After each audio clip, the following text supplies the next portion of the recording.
슬기로운 기후변화 이야기. 코로나19로 인해 달라져 버린 삶. 우리에겐 당연하게 생각했던 일상의 소중함을 잃어버리는 큰 위기가 찾아왔지만 인간의 활동이 줄어들어 오히려 생태계는 회복되었다는 이야기. 들어보았나요? 우리가 살고 있는 지구는 현재 어떤 위기와 변화를 겪고 있는지 궁금한 친구들은 모두 집중.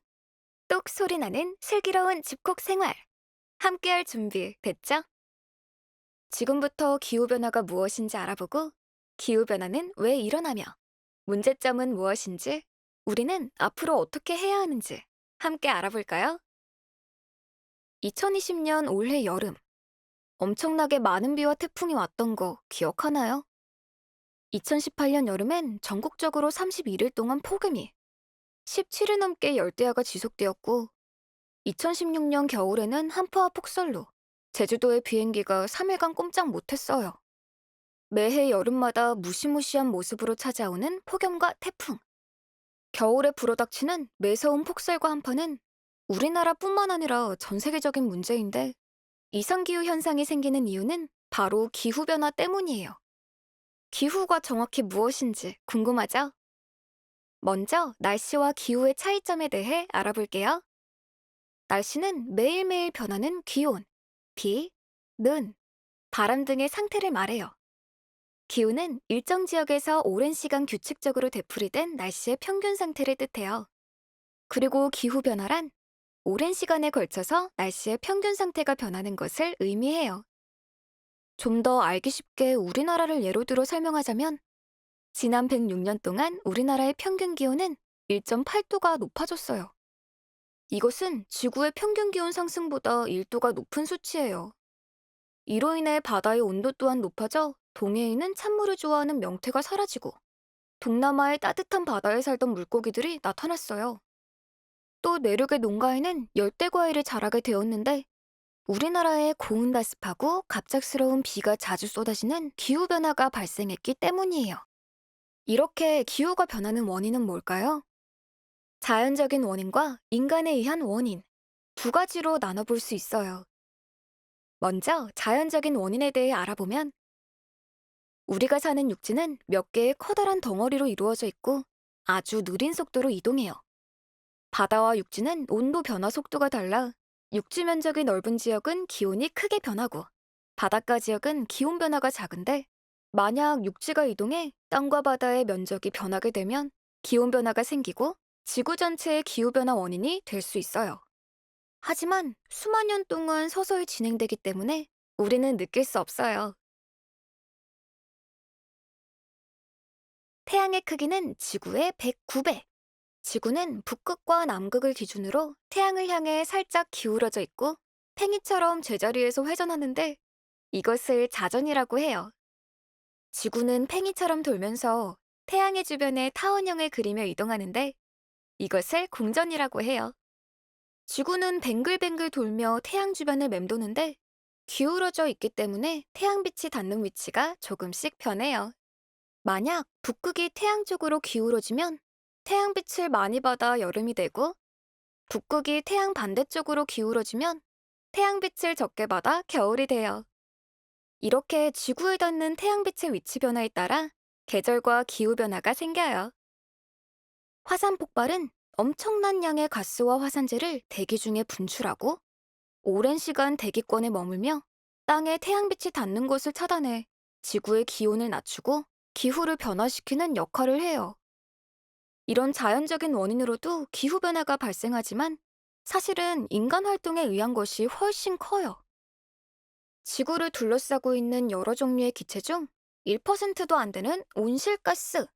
알고 보면 지구 밖으로 태양 에너지가 모두 빠져나가는 것을 막아 지구 온도 조절을 도와주는 착한 기체인데 사람들이 나무를 많이 베거나 석탄, 석유 등의 화석연료와 전기를 마구 사용해 필요 이상의 이산화탄소가 만들어져요.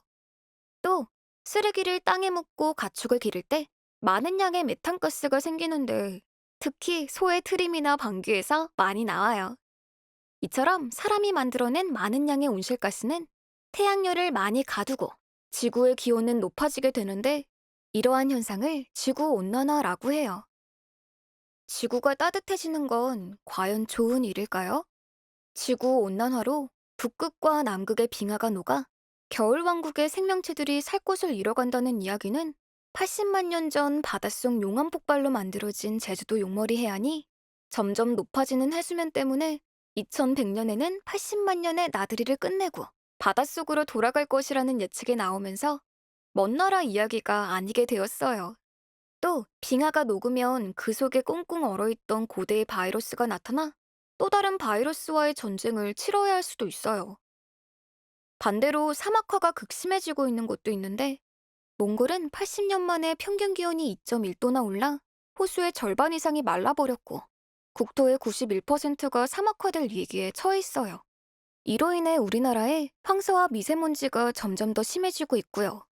이 밖에도 우리나라가 자주 겪어 알고 있는 이상기후 현상들, 지구의 기온이 올라가 매년 여름 발생하는 폭염, 바다의 온도 상승으로 점점 강해지고 자주 나타나는 태풍, 뜨거운 공기 때문에 많은 양의 수증기가 구름이 되어 여름에는 집중호우가, 겨울에는 폭설이 단골 손님이 되었고 갑자기 기온이 뚝 떨어지는 한파까지. 이 모든 자연재해가 기후변화로 생긴 문제들이에요. 우리는 앞으로 이 위기에 어떻게 대응해야 할까요? 기후변화를 늦추기 위해 가장 필요한 것은 바로 온실가스를 줄이는 에너지 전환과 절약. 우리가 사용하고 있는 전기의 대부분은 화석 연료를 사용한 화력 발전을 통해 만들어지는데 이 과정에서 상당량의 온실가스가 발생해요. 그렇다면 온실가스 없이 전기를 만들 수 있는 방법은 없을까요? 우리와 아주 가까운 곳에 있습니다. 태양 에너지는 빛을 이용하는 태양광 에너지와 열을 이용하는 태양열 에너지로 나눌 수 있어요. 태양광 에너지는 태양의 빛을 모아 전기로 바꾸고 태양열 에너지는 태양의 열로 기계를 돌리고 온수나 전기를 만들어요. 바람이 많이 부는 바닷가나 산에서 볼 수 있는 풍력 발전소는 바람의 운동 에너지를 회전 에너지로 바꾸어 전기로 만들어요. 이렇게 온실가스를 발생시키지 않고 지속적으로 사용 가능한 신재생 에너지로 전환하면 기후변화를 늦출 수 있어요. 실생활에서 에너지를 절약하는 방법도 알아볼까요? 첫 번째, 대중교통 이용하기. 자동차보다 버스나 철도 같은 대중교통을 이용하고 가까운 거리는 자전거를 이용하거나 걸어 다니면 에너지를 절약하고 온실가스를 줄일 수 있어요.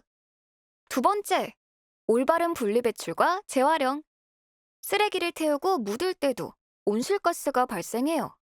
올바른 분리배출로 재활용 가능한 것들을 다시 자원으로 사용하기. 우리 모두가 할 수 있는 일이에요. 세 번째, 종이 아껴 쓰기. 우리나라에서 한 해 동안 쓰는 종이컵을 만들려면 1,500만 그루의 나무가 필요하고 25만 3천 톤의 이산화탄소가 발생해요. 종이컵 대신 개인컵을 이면지와 재생종이 공책을 사용하면 나무를 심는 것 같은 효과를 낼 수 있어요. 네 번째, 안 쓰는 전기 플러그 뽑아두기. 그거 아세요? 지금 여러분 뒤에 전기를 빨아먹는 무시무시한 전기 흡혈기가 있다는 사실. 플러그를 꽂아두면 작동시키지 않아도 대기 전력으로 전기 에너지가 소모돼요.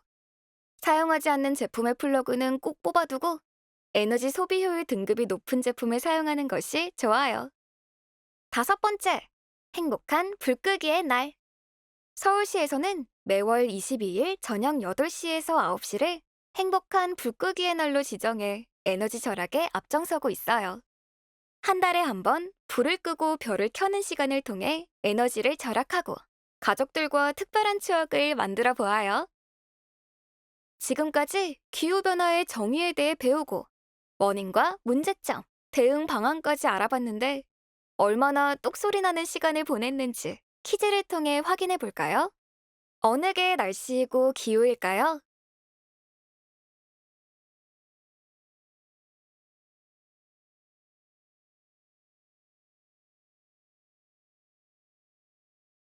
정답입니다.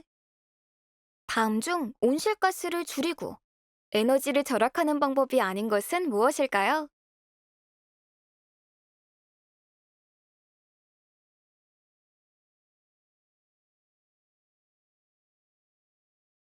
가축의 트림이나 방귀에서 많은 메탄가스가 발생한다는 사실 잊지 마세요.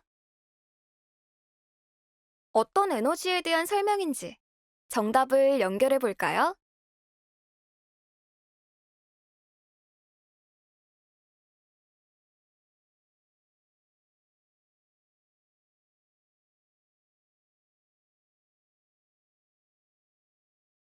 모두 참 잘했어요.